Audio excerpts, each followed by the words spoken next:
Isiniwalat ni Interior Secretary John Vic Remulla na inalok umano sila ng kanyang kapatid na si Ombudsman Boying Remulla sa halaga ng 1 billion para umano matapos ang isang kaso. Sabi pa dito, sa panayam sa Politico Talks ng Billionaire News, a news channel, ikinuwento ni John Vic na may lumapit sa kanya sa pamamagitan ng isang intermediary at nag-alok ng malaking halaga para sa kanila ng kanyang kapatid kaugnay ng flood control scandal, mga kababayan. So ibig sabihin, sinasabi po dito ni Secretary John Vic Remulla na may lumapit sa kanya.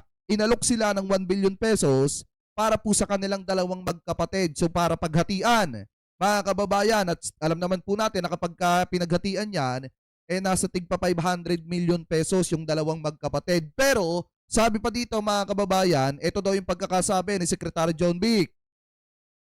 May lumapit sa akin, imidyari na nag-offer sa aming magkapatid ng 1 billion para matapos na ang kaso nila, ani ni John Vic. Dagdag pa niya, agad nilang tinanggihan ang alok. Sabi namin, no deal, nabigla ako roon. Sabi ko na lang, huwag na.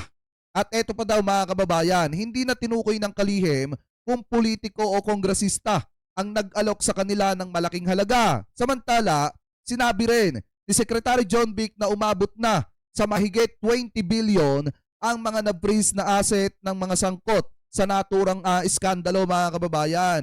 Posible pa raw umakyat ito sa 100 billion habang nagpapatuloy ang investigasyon. So ngayon, alam naman po natin, mga kababayan, sa mga susunod na araw, magpapatuloy po itong mga matitinding investigasyon na ito sa maanumalyang flood control, lalo na at magsisimula na po ulit, mga kababayan,